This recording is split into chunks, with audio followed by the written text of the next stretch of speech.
think it's time we found out what went on here.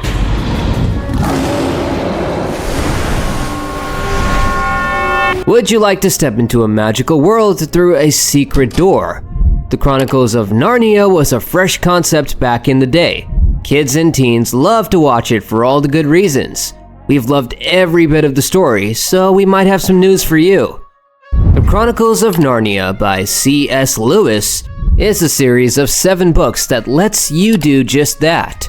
These stories create a magical world full of adventure, wonder, and incredible characters.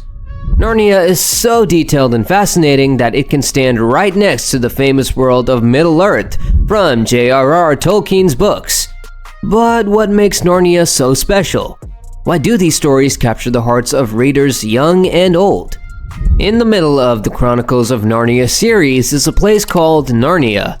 It's a fantasy world full of strange and amazing creatures. 4 children, Lucy, Edmund, Susan, and Peter Pevensey, find themselves in Narnia and go on many exciting adventures. As they explore, they discover more and more about this strange and wonderful place.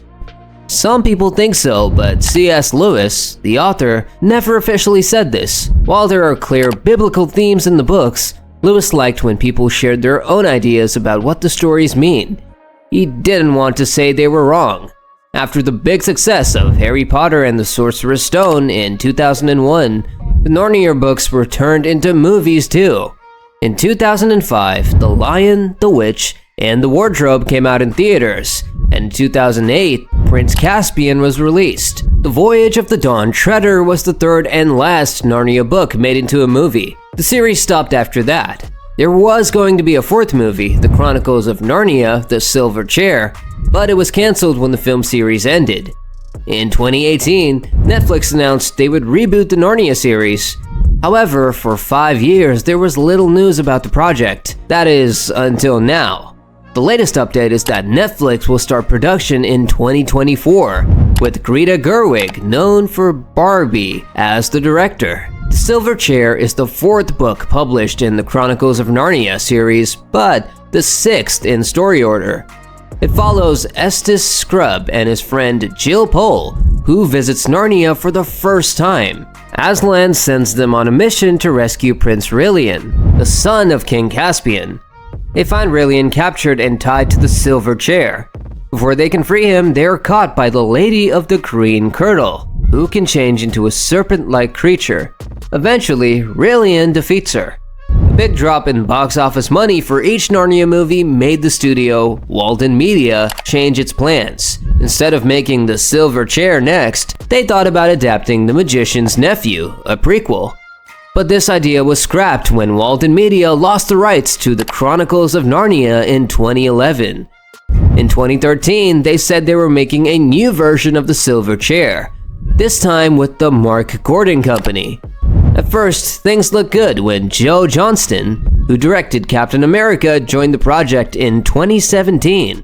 But then things slowed down. This seemed like the end for the Silver Chair movie, because there wasn't much interest in making it after some problems with planning the 4th film. Even though The Lion, the Witch, and the Wardrobe did well in theaters, the Narnia movie series was slowly falling apart. They struggled to find a studio to keep making the movies. Things got tricky with the 3rd movie. The Voyage of the Dawn Treader, Disney backed out, then it went to 20th Century Fox. Now, since Disney bought 20th Century Fox in 2019, they own all 3 movies. In 2005, when The Lion, the Witch, and the Wardrobe came out, it was a big success for Disney. It even made more money than Harry Potter and The Goblet of Fire that year. Disney thought they had a new series that could last a long time. This long wait, plus changing the release date from holiday time to summer, where it had to compete with big movies like Indiana Jones and the Kingdom of the Crystal Skull and Iron Man, made it hard for Prince Caspian to do well. By the time The Voyage of the Dawn Treader came out, it felt like people had lost interest. It's possible the studios thought Narnia would be more popular than it was. The Lion, the Witch, and the Wardrobe did well because it was based on a book lots of people loved as kids. But for many, that's the only Narnia story they know. Unlike Harry Potter, Lord of the Rings, or Twilight, not everyone knew Narnia was a big series of books. The Narnia movies were competing with Lord of the Rings and Harry Potter, which had bigger budgets and more dedicated fans. The Narnia movies couldn't get a group of fans who loved them as much as the other fantasy series. It didn't help that the marketing for the sequels wasn't great, and not many people were talking about them.